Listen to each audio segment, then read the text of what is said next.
Alright, I'm going to go over how to your theme options panel real quick. So it's under appearance and theme options, and you'll notice a bunch of tabs to go over stuff. Next to each one you have a description, so it's pretty easy to tell what the option does. So for basic, it's real simple. The basic tab, we have copyright information, and I'm going to open up the site in another tab, and that's this copyright information at the bottom.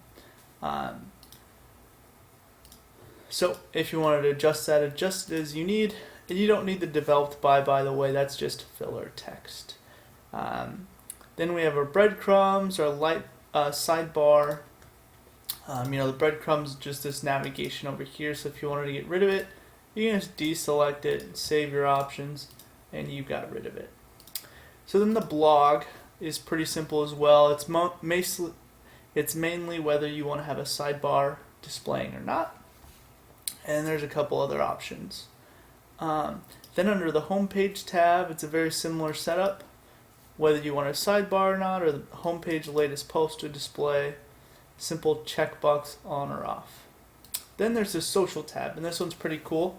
We have a list of a bunch of different social icons, and all you have to do is you would link to your Facebook profile or your Twitter profile, and then you would click Save Options, and then you'll have your icons display in the header.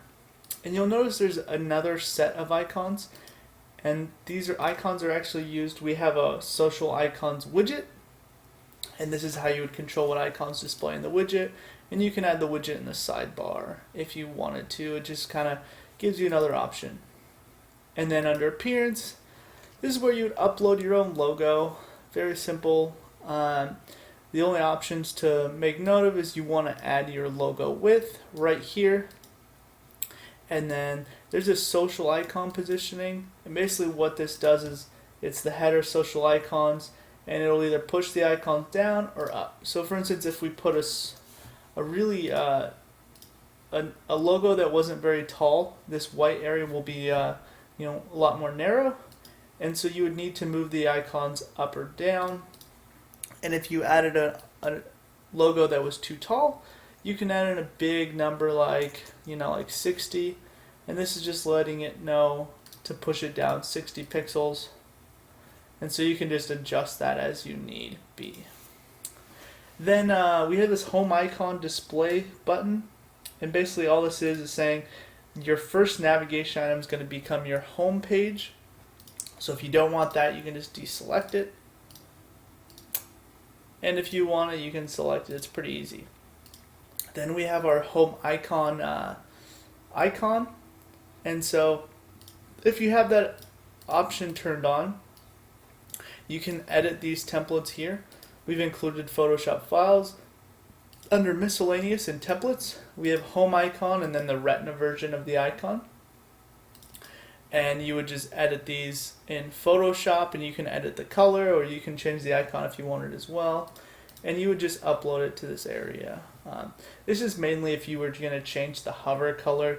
This is how you would do it. You would just edit that template and then upload the file as you needed.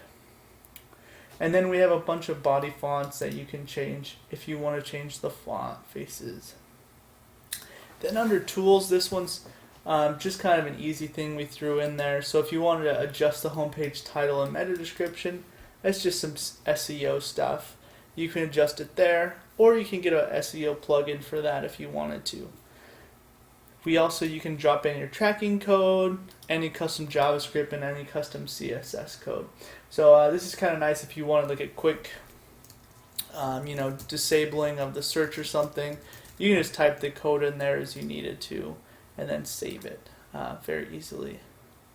Then the last tab is your slider, and this is just a bunch of slider options. And then below that is your gallery options. So, for instance, if you want to get rid of the thumbnail navigation and slider content, you can make your featured slider just a full large image if you wanted to, just like that. And so that's basically the theme options panel.